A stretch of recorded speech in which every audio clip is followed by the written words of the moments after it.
ক্ষমতাসীন দল বিএনপি বিশ্বাসঘাতকতা করেছে। জুলাই অভ্যুত্থানের দ্বিতীয় বর্ষপূর্তির আয়োজনে এমন অভিযোগ তুললেন বিরোধী দলীয় নেতা ও জামায়াতে ইসলামের আমির ডাক্তার শফিকুর রহমান। দেশবাসীকে প্রস্তুতি নিতে বলেছেন আরেকটি বিপ্লবের। একই মঞ্চে খেলাফত মজলিসের আমির আল্লামা মামুনুল হক বলেছেন, ৫ আগস্টের পর ফ্যাসিবাদের কেবল মুখ বদল হয়েছে, চরিত্র বদলায়নি। আর এনসিপির মুখ্য সমন্বয়ক নাসির উদ্দিন পাটোয়ারি হুঁশিয়ারি দিয়ে বলেছেন, পেছনের দরজা দিয়ে ক্ষমতার অংশীদারিত্ব মেনে নেওয়া হবে না। সাদাত হাবিবি সেতুর রিপোর্ট।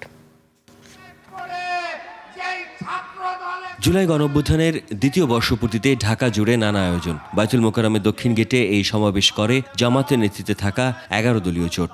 আজকে যেই বিএনপিকে আমরা চিনি, এই বিএনপি আপোষকামী বিএনপি।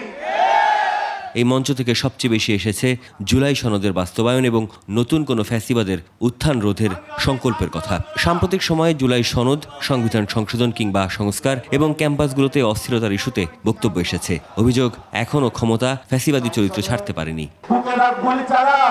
সমস্যা নাই, তবে আমাদেরকে কোনো টাকা দিয়ে কিনতে পারবেন না, কোনো নেগোসিয়েশন হবে না, একটু হবে না, পতন হবে আপনার।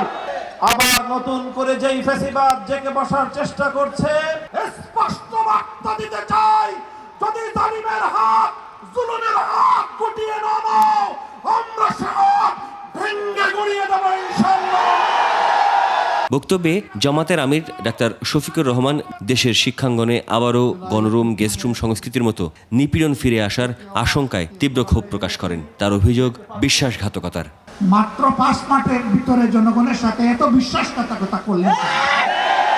দেশের 12টা বাজবে আর আমরা বসে বসে আঙ্গুল চুষবো। সব দেখে মনে হচ্ছে আরেকটা অনিবার্য বিপ্লব আসন্ন। এই বিপ্লবের জন্য আমি আপনাদের সবাইকে প্রস্তুতি নিতে আহ্বান জানাচ্ছি। জেল জুলুম ও ফাঁসির ভয় দেখিয়ে লাভ হবে না বলেও মন্তব্য করে বিরোধী দলীয় নেতা সরকারকে জুলাই সনদ বাস্তবায়নে গণভোটের রায় মেনে চলার আহ্বান জানান। 70 বার মানুষের রায়কে অপমান করবেন না, অপমান করে বাঁচার পথ খুঁজে পাবেন না। জনগণের রায়কে যারাই অপমান করেছে তাদেরকে অপমানজনকভাবে পালাতে হয়েছে। এই মঞ্চ থেকে বারবারই বলা হয়, ক্ষমতার পট পরিবর্তন হলেও সাধারণ মানুষের অর্থনৈতিক মুক্তি এবং সাংবিধানিক সংস্কারের দাবি এখনও পূরণ হয়নি।